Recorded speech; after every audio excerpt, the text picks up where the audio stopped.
During Mike's wedding ceremony, his partner Detective Marcus Burnett suffers a mild heart attack and goes into a coma. While his family and friends call for medical assistance, Marcus sees a vision of himself on a beach with Captain Conrad Howard standing by a tree. He tells Marcus it's not his time. Marcus wakes up in the hospital with renewed confidence about his life, having been told it's not yet his time to die. He returns home to his family, and they all celebrate his return. In another scene, James McGraw, a former U.S. Army Ranger, meets a cartel banker and coerces him into transferring funds to a bank account using Captain Howard's name. When he's done, McGraw places a gun in the hand of the banker's girlfriend, forcing her to shoot the banker and his bodyguard before shooting herself. Soon after, there's a news report that Captain Howard is involved in corruption related to drug cartels. With Howard's legacy on the line, Mike and Marcus set out to prove Howard's innocence with the help of Rita Sekeda and her new boyfriend, Adam Lockwood. Mike and Marcus go to the station to confront their colleagues who suspect Howard's involvement with the cartels. Judy, Howard's daughter, shows up and expresses her interest in getting involved in the case. While there, she vows to Mike that if she ever crosses paths with his son, Armando, she will kill him in retaliation for killing her father. Later, Mike and Marcus visit Armando, who is imprisoned for the murder of Howard. Mike asks if Howard worked with the cartels, to which Armando replies no. Armando tells them that Howard was not involved in corruption, but he knows the person who is. When Mike asks for the person's name, Armando says he doesn't remember it but can identify him when he sees him. When McGraw and his men try to gain access to Howard's account, a failsafe is activated, and a pre-recorded video is sent to Mike and Marcus.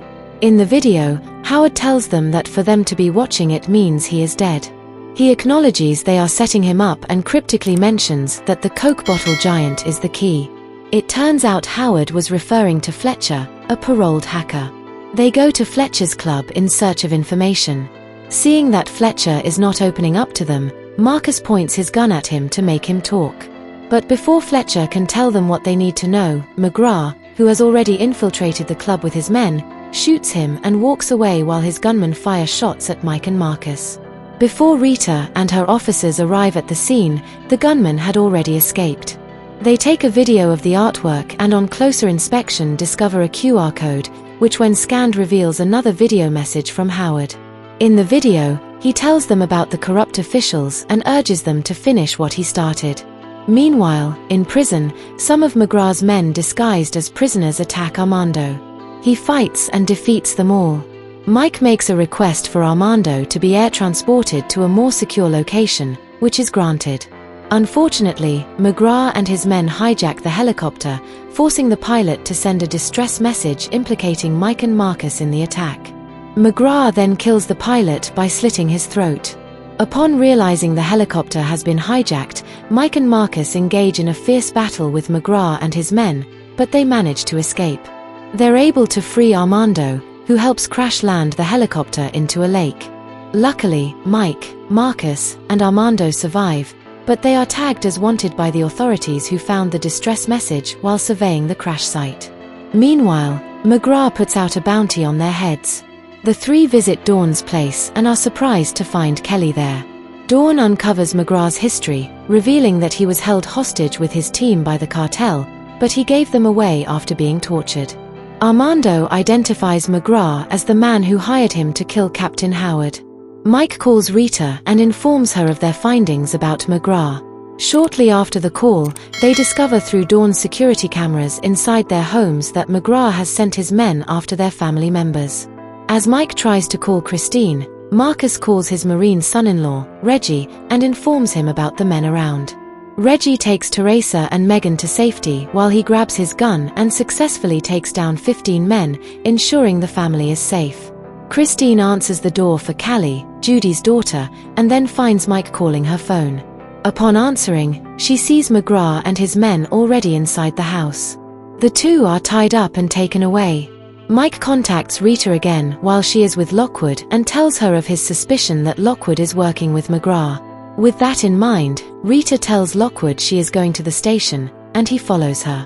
While in the elevator, Rita suspects his giving out information to McGraw with his phone and takes it from his hand, confirming her suspicions.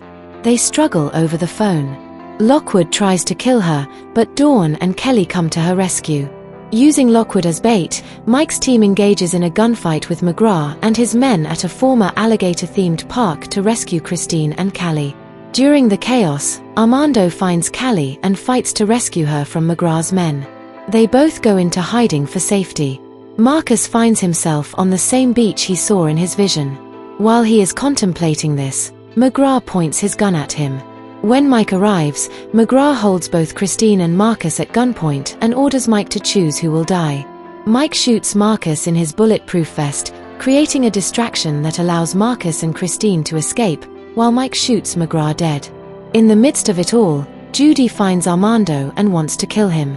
Callie shows up and pleads with her not to kill him, explaining that he saved her life. Judy changes her mind and lets Armando go, while Mike helps him escape. When the authorities arrive at the scene, McGrath's surviving men are arrested, while news reports reveal that Howard is cleared of all charges and the search for Armando continues. Mike and Marcus' family and friends gather at a park. Mike meets Marcus at the grill and an argument ensues over who gets to use it. Reggie shows up with his chicken and wants to use the grill as well. Mike and Marcus laugh at him and tell him to back off. However, upon remembering that Reggie saved the family by killing 15 men, they relent and allow him to use the grill. Reggie beams with satisfaction. Please like, comment, and subscribe. It means a lot to us and helps this channel grow. Thank you for watching.